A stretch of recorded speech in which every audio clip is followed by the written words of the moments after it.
नमस्कार मित्रों, आप सबका फिर से स्वागत है चंद्रा आईएएस के इस प्लेटफॉर्म पर, जहां इस समय जो एक दिवसीय परीक्षाएं हैं उनकी तैयारी कराई जा रही है, जिसमें यूपीएसआई के लिए हम मूल विधि लेकर आए हैं। मूल विधि में अभी तक आपके पिछले लेक्चर में सीआरपीसी के कुछ प्रावधानों पर हमने चर्चा किया है, जिसमें भी परिभाषा खंड जो डेफिनेशन क्लास हैं वो कुछ हद तक कंप्लीट हुई है। बस ये है कि आप सब लोग लगे रहिए। ये जो चंद्रा आईएएस का प्लेटफॉर्म है ये आपके लिए बहुत अच्छी तरीके से मेहनत कर रहा है। इसके डायरेक्टर जितना तो स्टूडेंट नहीं लगे हुए हैं, उससे ज़्यादा चिंता तो यहाँ के डायरेक्टर को है कि स्टूडेंट को ज़्यादा से ज़्यादा सुविधा मुहैया करा दी जाए। तो उनके सपनों को भी, उनकी सारी चीज़ों को करने के लिए हम सब लोग तैयार हैं, पूरी तरीके से आपके साथ लगे हैं। बस आप लोग भी लगे रहिए साथ ही साथ। चलिए सीआरपीसी के कुछ उन प्रावधानों पर चर्चा करें। कल हमने आपसे चर्चा किया था कि अपराध के बारे में, कि क्या अपराध था, अपराध कैसे होते हैं, क्या क्या अपराध हैं, अपराधों के प्रकार, क्राइम और ऑफेंस, अपराध की परिभाषा, इन सब चीज़ों पर चर्चा किया था। आज हम कुछ उन महत्वपूर्ण बिंदुओं के बारे में आपके सामने रखना चाहते हैं, वो सारे महत्वपूर्ण बिंदु जो आने वाले परीक्षाओं में बहुत इंपॉर्टेंट रोल अदा करेंगे। कुछ ऐसे सेक्शंस जिसको आज हम आपको थोड़ा सा, मुझे लगता है थोड़ा सा आपको बता भी दें कि आप उन सेक्शंस तक कवर करिएगा, इससे ज़्यादा कुछ आएगा नहीं। अब पढ़ने को तो आपके पास बहुत कुछ है, आप पढ़ते रहिए, उसमें कोई दिक्कत नहीं है। लेकिन कुछ ऐसे सेक्शंस हैं, कुछ ऐसी धाराएं हैं जहां तक आप इतना भी पढ़ लेंगे तो काम आपका चलेगा, उसमें बहुत भागने की जरूरत नहीं है। तो उन सारी चीज़ों को आज थोड़ा सा परिभाषा खंड है, कुछ बचा हुआ है का दो, उनको बता करके हम आपको वो सारी धाराएं बता देंगे, कोशिश करेंगे जहां से मैक्सिमम आपके सवाल आ जाएंगे। और मैं आपको बता दूं कि अगर इन लेक्चर को आप ध्यान से देख रहे हैं, ध्यान से सुन रहे हैं और ध्यान से पढ़ रहे हैं, तो मैं आपके परीक्षाओं में 95% क्वेश्चन सॉल्व कराने की तो गारंटी लेता हूं। 5% की मैं बात नहीं कर रहा हूं, हो सकता है वो भी 5 आ जाए। तो आज हम चर्चा करेंगे, कल अपराध तक चर्चा किए थे, आज हम चर्चा करेंगे आपसे पुलिस रिपोर्ट पर, जो दरोगा जी के लिए भी जरूरी है, सामान्य लोग को जानने के लिए भी जरूरी है, और खासकर पुलिस विभाग के लोगों के लिए तो बहुत जरूरी है। आप आने वाले दिनों में जिस विभाग में जा रहे हैं उनके लिए पुलिस रिपोर्ट तो जरूरी है, क्योंकि यही पुलिस रिपोर्ट ही सब कुछ कराती है। कहा जाता है कि एफआईआर जो है उसका बैकबोन होता है किसी अपराध का, किसी मामले का, और एफआईआर जो होती है वो घूम फिर के पुलिस रिपोर्ट पे जाकर के इकट्ठा हो ही जाती है। तो आज हम पुलिस रिपोर्ट पे चर्चा करेंगे मित्रों। देखिए, पुलिस रिपोर्ट पे चर्चा करेंगे, इसकी परिभाषा आपको बताएंगे, ये है क्या ये बताएंगे। इसकी परिभाषा धारा 2 के आर में बताई गई है, मतलब इसको आप, ये भी सेक्शन 2 के सब क्लास आर में, भाई इसको आप आर क्या है काका गागा से नोट कर लीजिएगा। धारा 2 के आर में पुलिस रिपोर्ट बताया गया है। पुलिस रिपोर्ट है क्या, ये जब हम आपको बीच में लेक्चर, जिस दिन कोई समय ऐसा आएगा जिसमें हम पुलिस रेगुलेशन के बारे में आपको बताएंगे, पुलिस अधिनियम के बारे में बताएंगे, तो उसमें भी हम आपको बताएंगे कि पुलिस रिपोर्ट होती क्या है, वहां से इसको लेते हैं। अभी जो सीआरपीसी कह रहे हैं, हम इसको सीआरपीसी तक ही सीमित रख रहे हैं। इसको देखिए कि क्या कह रहे हैं। ये कह रहा है कि जो सीआरपीसी का क्लास है वो ये कह रहा है कि धारा 173 के क्लास सेकंड में, धारा 173 के क्लास सेकंड में, ये धारा 173 कहां की है भैया, ये सीआरपीसी की धारा है 173। सीआरपीसी की धारा 173 के सेकंड क्लास में, क्लास 2 के अंतर्गत कोई भी ऐसी रिपोर्ट जो पुलिस द्वारा मजिस्ट्रेट को भेजी जाती है, ध्यान रखिएगा, ऐसी कोई रिपोर्ट, ऐसी रिपोर्ट जो किसके द्वारा, दरोगा जी द्वारा, पुलिस द्वारा मजिस्ट्रेट साहब को, ध्यान रखिएगा, पूछा जाता है। ये आपके एग्जाम में पूछा गया है, 2011 में भी पूछा गया है, 2009 में भी पूछा गया है कि पुलिस रिपोर्ट होती क्या है, पुलिस रिपोर्ट किसके सामने पेश की जाती है। तो ध्यान रखिएगा, जो थाने का भारसाधक अधिकारी होता है, in charge of the police station, उसी के द्वारा भेजी जाती है वो। अब ये आएगी कहां से, जैसे मान लीजिए आपने एफआईआर किया, आप इसको थोड़ा सा देख लीजिए फिर से। एफआईआर किया, एफआईआर के बाद क्या होगा, दरोगा जी क्या करेंगे, इन्वेस्टिगेशन करेंगे, जिसको आप अन्वेषण कह रहे हैं, इन्वेस्टिगेशन करेंगे। मान लीजिए दरोगा जी ने एफआईआर नहीं लिखी और कल हमने आपसे चर्चा की थी कि मजिस्ट्रेट साहब 156(3) का आदेश देंगे, तब भी दरोगा जी को इन्वेस्टिगेशन करना पड़ेगा। जब दरोगा जी इन्वेस्टिगेशन करेंगे तो उस इन्वेस्टिगेशन की कोई ना कोई रिपोर्ट तो लगाएंगे, ऐसे तो अपने घर में रख नहीं लेंगे। वो रिपोर्ट ही तो न्यायालय जाएगी। जो वो रिपोर्ट जाएगी वो किस सेक्शन के तहत जा रही है? धारा 173 के 2 के तहत जा रही है। और वो पेश किसके सामने की जा रही है? यही सवाल आपसे पूछा गया था। किसके सामने पेश की गई है?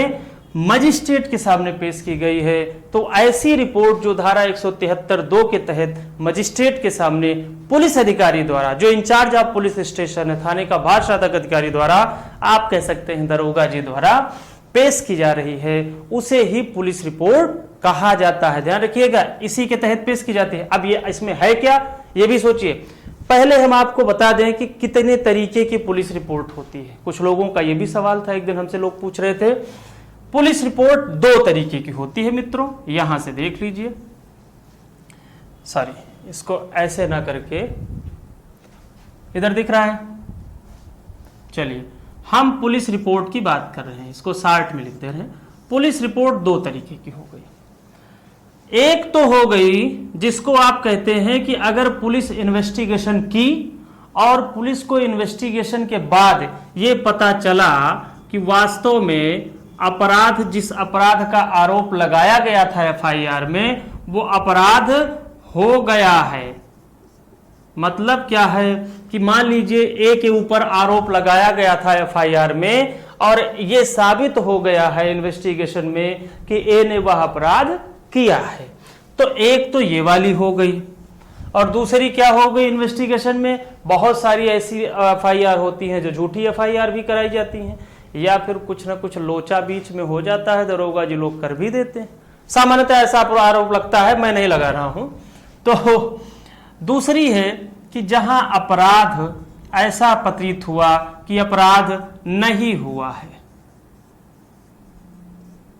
मतलब जो भी रिपोर्ट यहां की गई थी, आरोप लगाया गया, नहीं हुआ। तो 2 तरीके की रिपोर्ट बनी। एक तो फाइनलाइज ये हुआ कि नहीं, जो एलिगेशन लगाया गया है वास्तव में वो काम हुआ है। दूसरा ये हुआ जो एफआईआर में एलिगेशन लगाया गया है वो आफ्टर इन्वेस्टिगेशन ये क्लियर नहीं हो पा रहा है कि इसने किया है या नहीं किया। अब इसको क्या बोलेंगे, इसको क्या बोलेंगे? पुलिस रिपोर्ट 2 तरीके की होती है, ध्यान रखिएगा। इसको क्या बोलेंगे? इसको आप हिंदी में बोलते हैं आरोप पत्र, जिसको आप चार्जशीट बोलते हैं। और दूसरी क्या है? इसको आप एफआर बोलते हैं। एफआर को कहा जाता है फाइनल रिपोर्ट। और आपको एक बात बता दें, एफआर के हमेशा, मैं खुद उस विभाग से हूं, बता रहा हूं आपको, नहीं कहना चाहिए, हमेशा वकील साहब लोग इस बात पे राजी लगी रहते हैं कि किसी मामले में ये ना लगने पाए। आज तक पुलिस और वकीलों की जब जब झड़प हुई है, कुछ खास मामलों में, हर मामलों में नहीं, इस पे खासकर हो जाती, क्योंकि यहां से वकील साहब की फीस बंद हो जाती। अगर एफआर लग गया तो इसका मतलब केस खत्म। तो एफआर का मतलब फाइनल रिपोर्ट हो गई। इसको कहीं कहीं क्लोजर रिपोर्ट भी बोला जाता है। क्लोजर रिपोर्ट, ध्यान रखिएगा, ये नोट करते रहिएगा आप लोग कि एक तो ये हुआ कि जहां ये क्लियर हो गया कि चार्जशीट, हमेशा वकील साहब लोग इसके पक्ष में रहते हैं, चार्जशीट आ जाए, चार्जशीट आ जाएगी तो मुकदमा चलेगा, वकील साहब की फीस भी मिलेगी, न्यायालय का भी काम चलेगा। और पता चला एफआर लग गया, उसी दिन से मसला खत्म हो गया। क्या करेंगे वकील साहब? जज साहब भी बैठे रहेंगे खाली खाली। तो देखिए क्या है, चार्जशीट, एफआर, इसको सेकेंडरी में बोला जाता है क्लोजर रिपोर्ट। क्लोजर रिपोर्ट का मतलब मामला इसी दिन खत्म हो गया, यहीं से क्लोज कर दिया गया, भाई इन्वेस्टिगेशन हुआ और यहां पे पता चला कि कुछ हुआ ही नहीं। एक चीज पूछा गया है यूपीएसआई की परीक्षा में, खासकर सिविल जज वाले तो जरूर ध्यान दें, अगर इसमें कुछ लोग पढ़ रहे हैं या जानना चाहते हैं, आगे तैयारी करना चाहते हैं, ये पूछा भी गया है उनके लिए तो खास करके, और यूपीएसआई वालों भी ध्यान रखिए। एक बार पूछा गया कि क्या पुलिस रिपोर्ट को मजिस्ट्रेट मानने के लिए बाध्य है?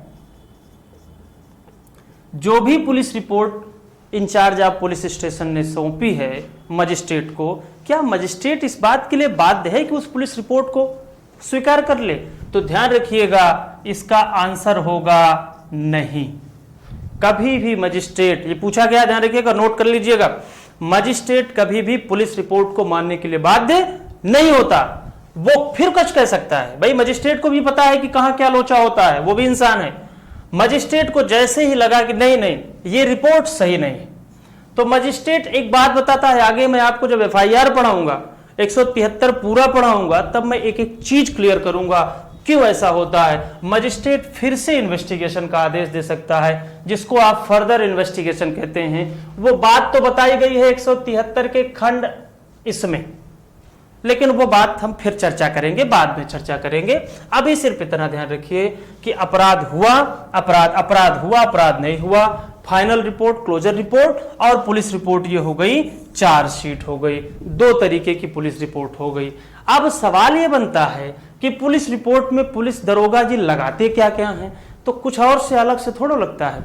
उस अपराधी का नाम लिखा जाएगा, क्या अपराध हुआ है वो लिखा जाएगा, डेट लिखा जाएगा, टाइम लिखा जाएगा, क्या घटना स्थल लिखा जाएगा, उसके बाद अगर कहीं इंजरी हुई है, क्षति हुई है, किसी को चोट लगी है वो लिखी जाएगी, पोस्टमार्टम रिपोर्ट का भी ब्यौरा किया जाएगा। मतलब वो सारी चीजें लिखी जाएंगी उस पुलिस रिपोर्ट में, ताकि वो मजिस्ट्रेट के सामने वो रिपोर्ट पेश हो। एक एक करके ये सारी चीजें लिखी जाएंगी। इसी तरीके की मित्रों पुलिस रिपोर्ट बनती है, जिसको हमारे यहाँ CRPC की धारा 2R में इसको डिफाइन किया गया है, परिभाषित किया गया है। और ये बात 173 के खंड 2 में बताई गई है। 173 पुलिस रिपोर्ट की ही बात करती है, और वहां एक एक चीज बताया गया है कि कैसे पुलिस रिपोर्ट बनेगी, कैसे भेजी जाएगी, मजिस्ट्रेट मानने के लिए बाध्य है या नहीं है, मजिस्ट्रेट फर्दर इन्वेस्टिगेशन का ऑर्डर करेगा, फर्दर इन्वेस्टिगेशन के बावजूद भी अगर पुलिस रिपोर्ट फिर से लाई जाती है तो फिर मजिस्ट्रेट की क्या ड्यूटी होगी। वो सारी चीजें हम आपको उस समय, जब आएगा समय, तो हम एक एक चीजों को डिफाइन करेंगे, एक एक चीजों को क्लियर करेंगे। तो अभी हम पुलिस रिपोर्ट पे इतना ही रखते हैं। दूसरी परिभाषा एक बची हुई है जो जरूरी है, जो आपके उसमें परीक्षा में पूछी गई है, ध्यान रखिएगा, बहुत इंपॉर्टेंट परिभाषा है, थोड़ा सा टेक्निकल है मित्रों, इस वजह से गलती होने के चांस होते हैं। बस ध्यान से आप लोग देखते रहिए, सुनते रहिए और याद करते रहिए। जहां कुछ जरूरी चीजें हो उनको आप लोग नोट भी करते रहिए।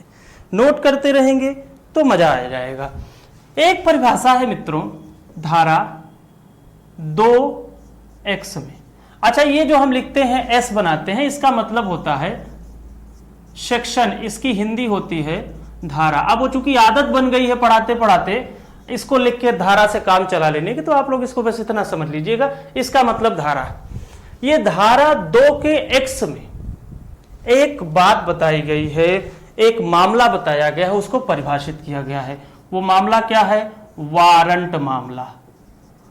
और एक मामला और होता है मित्रों इसी के साथ साथ, समन मामला।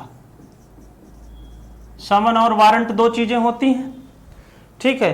समन मामला, अब इसको कहां परिभाषित किया गया है?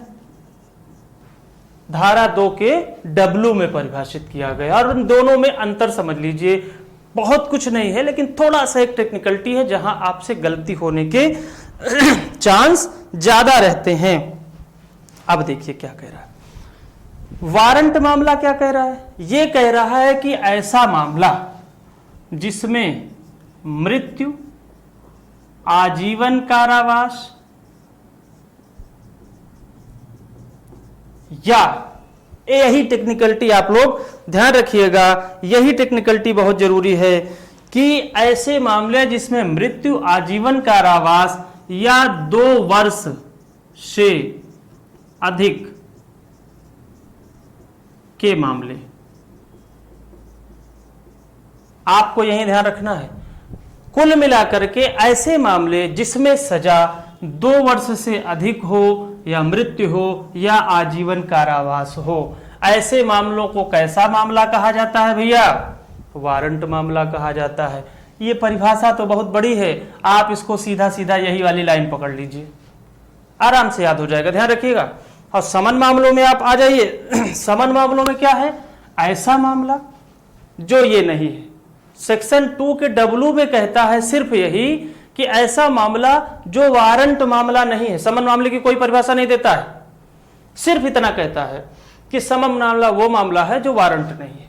तो वारंट क्या नहीं है, ये 2 वर्ष से अधिक है, तो इसको ये मत लिख दीजिएगा कि 2 वर्ष से कम, नहीं, आपको क्या लिखना है, 2 वर्ष तक। यही टेक्निकलिटी है भैया, कतई ये गलती मत करिएगा, नहीं तो गलती हो जाएगी और कई लोगों की गलती हो जाती है, यहां तक कि सिविल जज के एग्जाम में भी गलती हो जाती है। ये 2 वर्ष तक का मामला है। ऐसे मामले जो 2 वर्ष तक के मामले हैं वो समन मामले होंगे, और ऐसे मामले जो 2 वर्ष से अधिक दंडनीय मामले हैं वो सामान्यतः क्या है, वारंट मामला। और एक चीज आपको बताएं, ये सारी जो परिभाषाएं हैं ये हमेशा एक सामान्य परिभाषा होती है। कानून की यही टेक्निकलिटी है, नहीं तो हर व्यक्ति जज बन जाए, हर व्यक्ति वकील बन जाए। अगर कोई अपवाद ना हो, कोई टेक्निकलिटी ना हो, तो हर व्यक्ति दरोगा बन जाए, या हर व्यक्ति वकील बन जाए, या हर व्यक्ति जज बन जाए। इसी वजह से थोड़ा सा टेक्निकलिटी है, सामान्य परिभाषाएं होती हैं, लेकिन हर चीज का तोड़ मरोड़, हर चीज की अपवाद रखे गए हैं। ये आप सामान्य परिभाषा जो आपकी परीक्षाओं के लिए जरूरी है। तो ध्यान रखिए, वारंट मामला ऐसा मामला है जो 2 वर्ष से अधिक वाले मामले हैं, जिसमें आपका मृत्यु भी आ जाएगा, आजीवन कारावास आ जाएगा, बहुत सारी चीजें आ जाएंगी। और समन मामला वो मामला है जो 2 वर्ष से नीचे हो या 2 वर्ष तक हो। यही दोनों चीज का ध्यान रखिएगा। ये दोनों मामले, इनकी परिभाषा यही है, समन मामला क्या है, वारंट मामला क्या है। अब ये जब हम जाते हैं, दूसरी चीज जब हम संज्ञेय और असंज्ञेय की बात करते हैं, जो हमने आपसे पहले चर्चा किया है, तो ये सब चीजें देखी जाती है। सीआरपीसी की जो पहली अनुसूची है, फर्स्ट शेड्यूल ऑफ सीआरपीसी, जब हम उसको देखते हैं तो वहां ये सारी चीजें अलग अलग डिवाइड हो जाती हैं कि चीजें लिखी गई हैं कि कौन कैसे मामले हैं। लेकिन चूंकि हर व्यक्ति के पास इतना तो समय है नहीं कि वो सीआरपीसी की अनुसूची देख पाए, तो इसको सामान्य परिभाषा के रूप में इसको जानते रहिए, ठीक है। अब मित्रों ये हो गया वारंट मामला और समन मामला। अब जो आपसे एक परिभाषा कभी कभी पूछी जाती है, वो कोई जरूरी नहीं है बहुत, लेकिन फिर भी पुलिस विभाग की परीक्षा है तो आप थोड़ा सा देख लीजिए। 2 परिभाषा ऐसी है, ओ और एस की। धारा 2 का एक ओ और धारा 2 की एक परिभाषा है एस, सॉरी इसको इसमें लिखते हैं। अब ये क्या कह रही है इसको देखिए। एस से ध्यान रखिएगा, एस से स्टेशन है, क्या, पुलिस स्टेशन, और ये क्या है, officer in charge of police station. क्या इसकी हिंदी समझिए। ये परिभाषा बताती है कि थाने का भार साधक अधिकारी, और एक चीज ध्यान रखिए, आज के बाद जब भी मैं आपसे कहूं थाने का भार साधक अधिकारी, आप सामान्य भाषा में समझिए थाना इंचार्ज, ठीक है। अब वो भार साधक अधिकारी बड़ा बड़ा भार है, उस पर इतना सोचना समझना बात अलग है, तो इसको ये मान के चलिए थाना इंचार्ज, यही तो लिखा जाएगा भाई, ये थाना इंचार्ज। लेकिन इसके हिंदी में लिखा जाता है थाने का भार साधक अधिकारी, जो कानूनी भाषा है। तो officer in charge of police station, इसकी परिभाषा जो है धारा 2 के ओ में दी गई है। और इस पुलिस स्टेशन, इसको क्या बोलेंगे, पुलिस थाना, हाँ, तो आप मान चलिए जो थाने की परिभाषा है वो धारा 2 एस में दी गई। इतना ही पूछेगा, इससे ज्यादा आपसे पूछेगा नहीं। तो ये हुई आपकी परिभाषा। मुझे लगता है इससे ज्यादा परिभाषा के बारे में, अच्छा एक चीज और ध्यान रखिएगा, थाना इंचार्ज पे एक बार सवाल बना है पुलिस कांस्टेबल की परीक्षा में, ये बना है कि किसको नहीं बनाया जाएगा। तो ध्यान रखिएगा, जो भी बनेगा वो कांस्टेबल से ऊपर वाला होगा। ऐसा व्यक्ति थाना इंचार्ज बनेगा, वो तय है, वो तो स्वाभाविक है, लेकिन फिर भी जो लिखा है उसको जान लीजिए कि कांस्टेबल की रैंक से ऊपर वाले व्यक्ति को ही officer in charge of police station का भार सौंपा जाएगा, उसकी नियुक्ति होगी इसी बेस में। अच्छा, ये तो हुई आपकी आज परिभाषा। मुझे लगता है इतनी परिभाषा से ज़्यादा जरूरी नहीं है, और तो फिर जो सिविल जज के अभ्यर्थी हैं उनके लिए सारी चीज़ें हैं, आप इतने से निपट जाएंगे। एक सवाल पूछा जाता है, कई बार पूछा गया है, सीडी, कल कुछ लोग हमसे पूछ रहे थे फोन करके भी, वैसे भी आज आप लोगों को वैसे भी बता दे रहे हैं। कुछ लोग पूछ रहे थे सीडी और जीडी, इसमें अंतर, इसको हम बता रहे हैं आपको, अच्छे से समझाएंगे। अभी थोड़ा सा समझ लीजिए, एक सवाल अभी याद आ गया, एक बार पूछा गया है यूपीएसआई की परीक्षा में, उसको हम थोड़ा सा बता देते हैं। धारा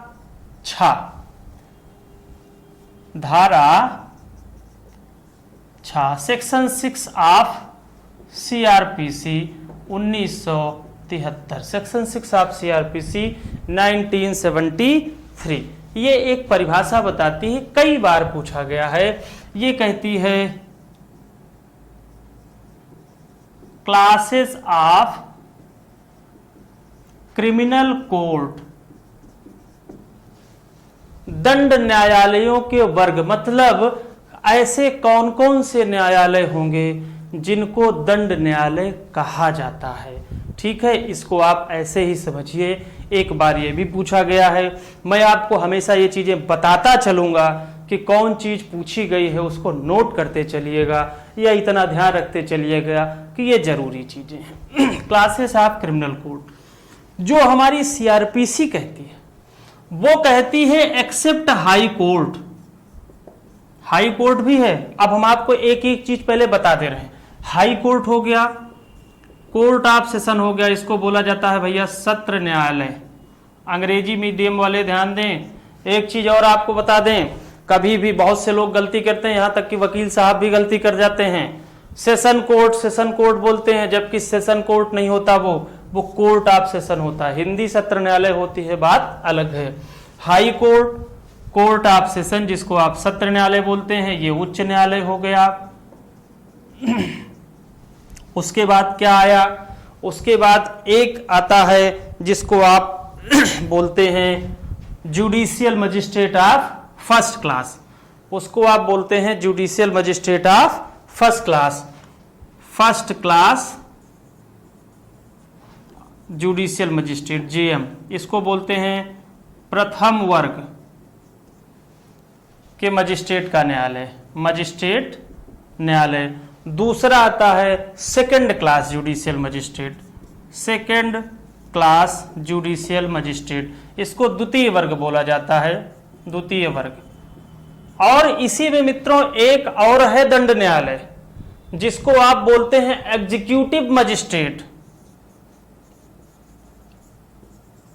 एग्जीक्यूटिव मजिस्ट्रेट जो होते हैं, जिनको आप बोलते हैं हिंदी में कार्यपालक मजिस्ट्रेट, जो आपके डीएम एसडीएम होते हैं, ये भी मजिस्ट्रेट होते हैं, बस ये डीएम है एसडीएम है, जो इनके पास रेवेन्यू डिपार्टमेंट भी होता है। और जब कभी कभी ये बैठते हैं इधर कानून के मसले का निर्धारण करने के लिए, तो इनको मजिस्ट्रेट कहा जाता है।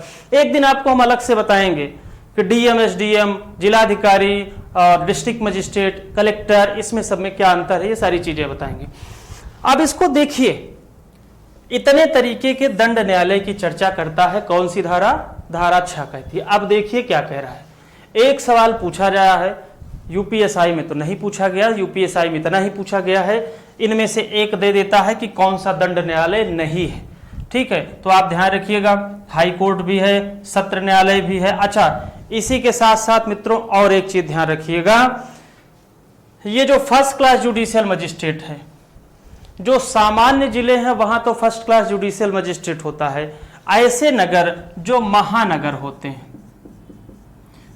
मेट्रोपॉलिटन सिटी, वहां पे इसी फर्स्ट क्लास जुडिशियल मजिस्ट्रेट को मेट्रोपॉलिटन मजिस्ट्रेट कहा जाता है। ध्यान रखिएगा, महानगर मजिस्ट्रेट इसी को कहा जाता है, और कोई नहीं है। अब इन्हीं का जब प्रमोशन होता है तो वो सीजीएम होते हैं, वो चीफ मेट्रोपॉलिटन मजिस्ट्रेट होते हैं, वो सब एक अलग चीजें हैं, लेकिन स्टार्टिंग यही होती है। तो फर्स्ट क्लास जुडिशियल मजिस्ट्रेट सामान्य जगह पे, जो सामान्य जिले हैं, और जो मेट्रोपॉलिटन मजिस्ट्रेट हैं वो महानगरों में पाए जाते हैं। वो महानगर जब हम आपको धारा 8 पढ़ाएंगे तो वहां पे बताएंगे आपको कि महानगरों के लिए कितनी जनसंख्या की जरूरत है। सामान्य तरीके से जानते रहिए, 10 लाख की जनसंख्या सीआरपीसी बताती है।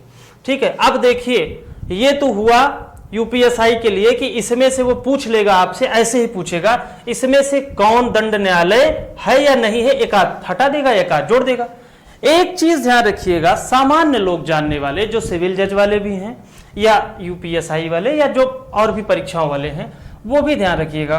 कभी अगर घुमा के आपसे पूछ ले कि सीआरपीसी के तहत गठित दंड न्यायालय कौन कौन से हैं, तो ध्यान रखिएगा हाई कोर्ट नहीं है।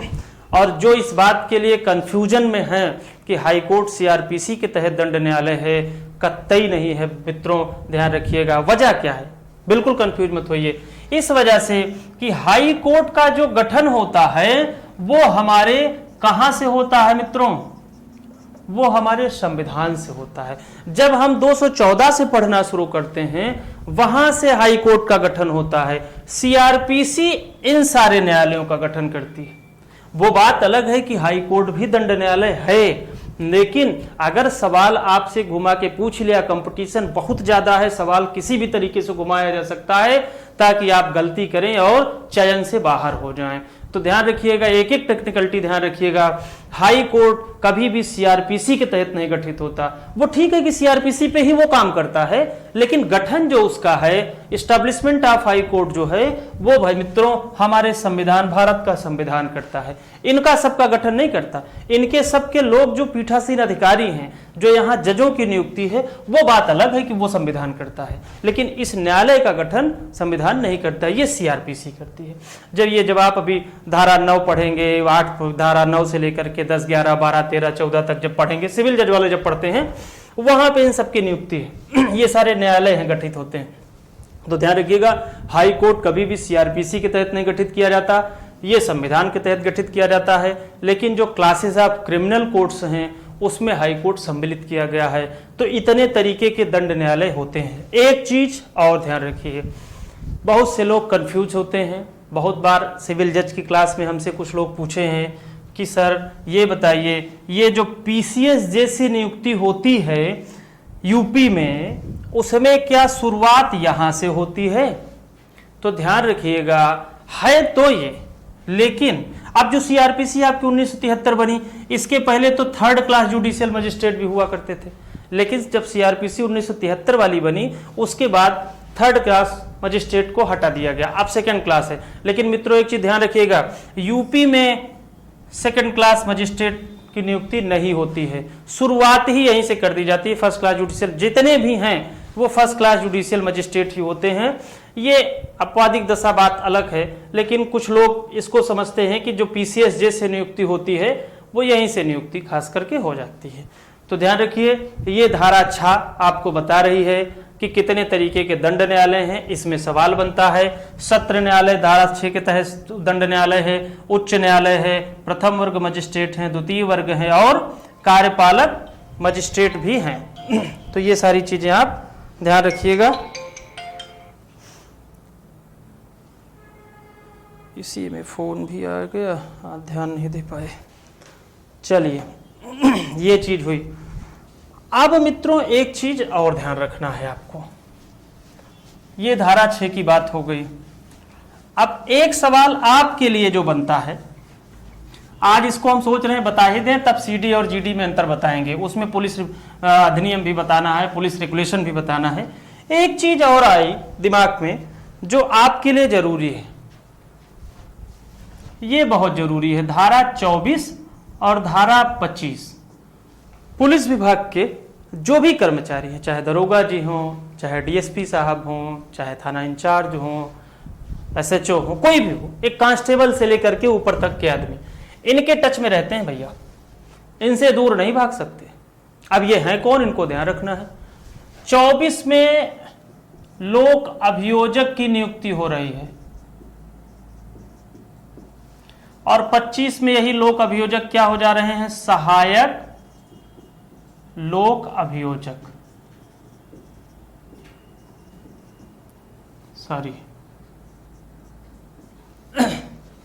इनको बोला जाता है भैया पब्लिक प्रोसिक्यूटर, पीपी साहब, पब्लिक प्रोसिक्यूटर, अंग्रेजी माध्यम वाले ध्यान रखें, public prosecutor, public prosecutor, prosecutor, और ये है साहब असिस्टेंट पब्लिक प्रोसिक्यूटर, इनको बोला जाता है एपीओ साहब। और आपको बताएं कोर्ट में इनको एपीओ ओपीओ को इनको कोर्ट साहब बोला जाता है। किसी किसी जिले में इनको, जैसे मध्य प्रदेश है, वहां एडीपीओ बोला जाता है इनको। हर जिले, हाँ सॉरी प्रदेश की बात कर रहा हूँ, मध्य प्रदेश की, कई कई जगह अलग अलग है, लेकिन सामान्य रूप से एपीओ ही कहा जाता है। इनका काम क्या है, इनकी नियुक्ति क्या है? अच्छा हाँ, जब आप देखेंगे धारा 2 का यू, इसको यू बोलेंगे, यू, यहां पर इनकी परिभाषा दी गई है भैया, ध्यान रखिएगा। अगर लोक अभियोजक की परिभाषा पूछी जाए तो लोक अभियोजक की परिभाषा कहां दी गई है? धारा 2 के यू में दी गई है। इसको हम फिर से मिटा करके सही से लिख दें, यू में दी गई है लोक अभियोजक की, सहायक लोक अभियोजक की नहीं, लोक अभियोजक की। अब ये लोक अभियोजक होते क्या हैं, ध्यान रखिएगा, इनके बारे में थोड़ा सा समझ लीजिए आज पहले।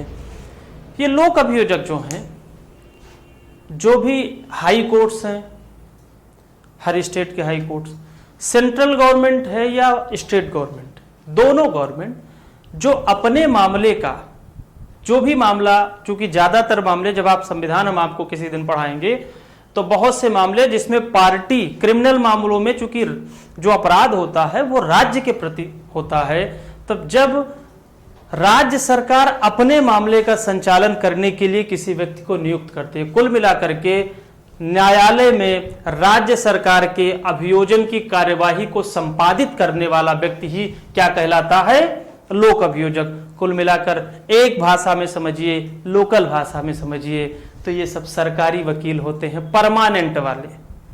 सरकार इनको नियुक्त करती है, सरकार में क्रिमिनल मामलों पर ये लोग होते हैं ज्यादातर मसले में। ये तो सीधे सीधे क्रिमिनल मामलों पे होते हैं, इसमें कुछ क्रिमिनल भी होते हैं, कुछ सिविल भी होते हैं, लेकिन लोक अभियोजक का काम क्या है भैया? सरकार के मामलों का संचालन करना। कहां पे? कोर्ट में संचालन करना, हाई कोर्ट में संचालन करना। ये सब हाई कोर्ट हो गया, जिला न्यायालय हो गया, वहां पर ये सरकार के मामले की पैरवी करते हैं, उन्हीं को कहा जाता है लोक अभियोजक। और ये कौन है साहब?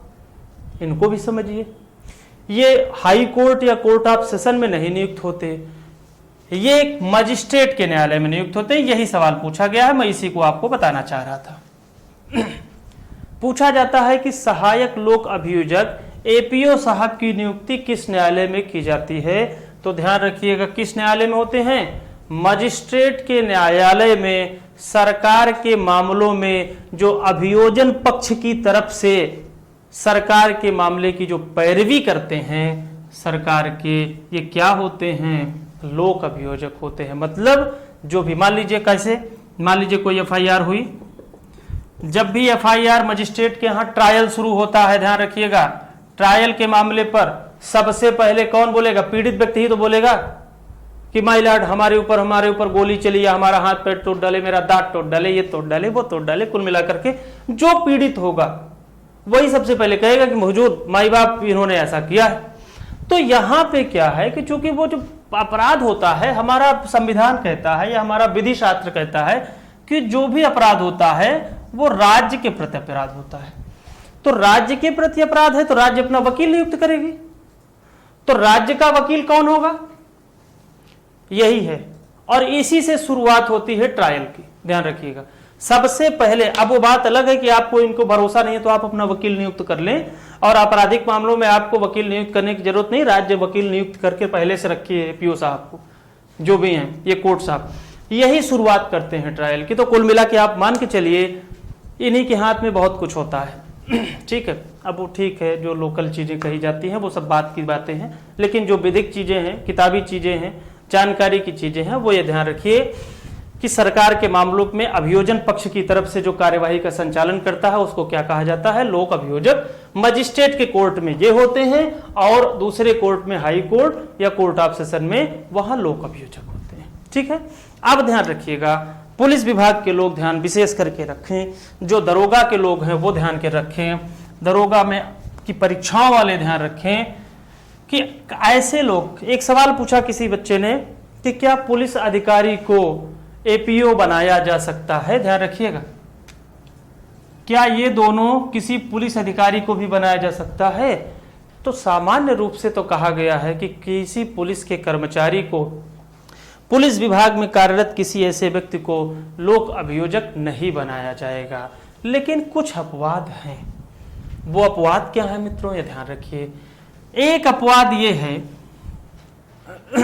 कि वो जो है, सबसे पहले ध्यान रखिए कि उसको ये कहा गया है कि वो कम से कम जिस मामले में वो लोक अभियोजक है, ध्यान रखिएगा, थोड़ा सा यार पानी पी लें क्या भाई, 1 मिनट।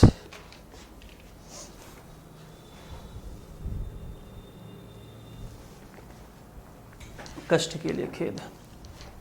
हाँ, एक चीज, सबसे पहले तो वो इंस्पेक्टर के नीचे रैंक का ना हो, ध्यान रखिएगा, दरोगा जी लोग, सब लोग ध्यान रखिएगा। सबसे पहले तो वो कम से कम इंस्पेक्टर रैंक का आदमी हो, तभी उसको ये बनाया जाएगा। ध्यान रखिए, यही बहुत इंपॉर्टेंट चीज है। इंस्पेक्टर के अगर नीचे रैंक का वो आदमी है तो उसको एपीओ नहीं बनाया जाएगा किसी मामले में। और दूसरा, जिस मामले में उसको एपीओ बनाया जा रहा है उस मामले में ये देखा जाएगा कि कहीं उस मामले से इसका कोई संबंध तो नहीं है। अगर उस मामले की इन्वेस्टिगेशन में यही इंस्पेक्टर साहब उसका इन्वेस्टिगेशन किए हैं तो उस मामले में उनको वकील नहीं बनाया जाएगा, उस मामले की पैरवी उनसे नहीं कराई जाएगी। तो दो चीज ध्यान रखिएगा, किसी पुलिस अधिकारी को किसी पुलिस के व्यक्ति को अगर लोक अभियोजक बनाया जाएगा तो दो बातें बिल्कुल ध्यान रखिएगा मित्रों। एक तो वो कम से कम इंस्पेक्टर हो, इंस्पेक्टर के नीचे ना हो, और दूसरा क्या है कि वो उस मामले के इन्वेस्टिगेशन में कभी भी भाग ना लिया हो, कुल मिला के उस मामले का उसने इन्वेस्टिगेशन ना किया हो, तभी उसको एपीओ बनाया जाएगा। ठीक है, तो ये चीज मुझे लगता है कि लोक अभियोजक और सहायक लोक अभियोजक के बारे में आप समझ गए होंगे। एक सवाल और फिर आपके सामने आ जाए, ये भी आपकी परीक्षा से जरूरी चीज है। चलिए, अभी अब वो सवाल याद आ गया तो सीडी और जीडी को रखते हैं बगल में। एक सवाल कल हमसे कोई पूछ रहा था, वो सवाल हमको याद नहीं आ रहा। हाँ, कल पूछ रहा था कोई स्टूडेंट कि सर जज साहब को दंड देने की पावर क्या होती है, कौन जज कितना दंड दे सकता है, इस बारे में वो पूछ रहा था। इस बारे में हम आपको बताएंगे भी, अच्छे से बताएंगे। 1 मिनट, ठीक है। कौन जज कितना दंड दे सकता है, इसके बारे में मुझे लगता है कि इसको हम आपको कल के लेक्चर में बताएंगे। आज आपको सीडी और जीडी के बारे में थोड़ा सा बता देते हैं, क्योंकि कई बार पूछा गया है, इसको फिर भूल जाएंगे तो फिर आप कहेंगे कि नहीं बताया। सीडी क्या होती है और जीडी क्या होती है, पुलिस विभाग के लोग तो सामान्य रूप से जान रहे हैं, लेकिन जो पुलिस विभाग से संबंधित नहीं है वो भी जान लें कि सीडी क्या होती है और जीडी क्या होती है। जो पीसीएसजे वाले हैं वो भी जान लें, पुलिस वाले भी जान लें, दरोगा जी जाने क्या है। इसको बोला जाता है भैया केस डायरी। कौन सी डायरी है ये? Case diary. और ये क्या है? जीडी। इसको जनरल डायरी बोला जाता है, सामान्य दैनिकी इसको बोला जाता है, और ये केस डायरी होती है। केस डायरी में क्या लिखा जाता है, यही 2-3 चीज आपको ध्यान रखना है। केस डायरी में जो भी आप एफआईआर वगैरह कराते हैं, जो अपराध से संबंधित चीजें हैं, वो सारी चीजें सीडी में लिखी जाती हैं। मान लीजिए एफआईआर हुई तो एफआईआर की बात सीडी में लिखी जाएगी। उसके बाद इन्वेस्टिगेशन हुआ, इन्वेस्टिगेशन हुआ वो बात लिखी जाएगी। इन्वेस्टिगेशन में जो चीजें मिली, एक एक चीज, मान लीजिए असलहा मिला, कुल्हाड़ी मिली, गड़ासा मिला, ये मिला, वो मिला, एक एक चीज मिल रही है, तो चार्जशीट भी तो बन रही है, उधर पुलिस रिपोर्ट भी तो बन रही है। वो सारी चीजें कहाँ लिखी जाएंगी? सीडी में लिखी जाएगी। और सीडी जान लीजिए जल्दी किसी को दी नहीं जाती है। ये सीडी तुरंत उस मामले की सीडी सील बंद करके सीधे मजिस्ट्रेट के पास भेज दी जाती है। फिर इसमें कोई परिवर्तन जल्दी किया नहीं जाता, सामान्य रूप से। वो बात अलग है कि बाद में कई सारी चीजें इधर उधर हो जाएं, लेकिन जो भी है एफआईआर, इन्वेस्टिगेशन, अपराध से संबंधित जितनी भी चीजें हैं वो सारी चीजें सीडी में लिखी जाएंगी। और जीडी क्या है मित्रों, इतना जान लीजिए। जीडी में मान लीजिए जो थाने की रोज की कार्यवाही है, रोज की कार्यवाही का मतलब क्या है, कितने लोगों की ड्यूटी लगी, कितने डंडा पुलिस आज ड्यूटी लगी, कितने बंदूक पुलिस की ड्यूटी लगी, परेड हुआ कि नहीं हुआ, कितने लोगों की ड्यूटी कहाँ ट्रांसफर हो रहा है, किस चौराहे पे, मतलब जो दैनिक कार्यक्रम है थाने का जो भी दैनिक कार्यक्रम थाने का है वो जीडी में लिखा जाता है। इसमें कुछ ऐसी अपराध से संबंधित कोई चीज नहीं है, और जो आपराधिक चीजें हैं उनका ब्यौरा सीडी में लिखा जाता है। इसकी पर्याप्त व्याख्या हम अगले लेक्चर में करेंगे। आज के लेक्चर को इतना ही रखते हैं, ठीक है मित्रों। और मुझे लगता है कि आप सब लोग अच्छी तरीके से समझ गए होंगे। अभी कुछ चीजें हैं, अगले लेक्चर में हम आपको एक एक करके बताएंगे कि कौन जज कितना दंड देने की पावर रख रहा है। सीडी और जीडी की जो चीजें हैं उसमें पुलिस रेगुलेशन को लेकर के बताएंगे। आज इतना ही रखते हैं। आप सब लोग एकदम अच्छे से तैयारी करिए। सबके लिए बहुत बहुत शुभकामनाएं हैं हमारी। बहुत बहुत धन्यवाद।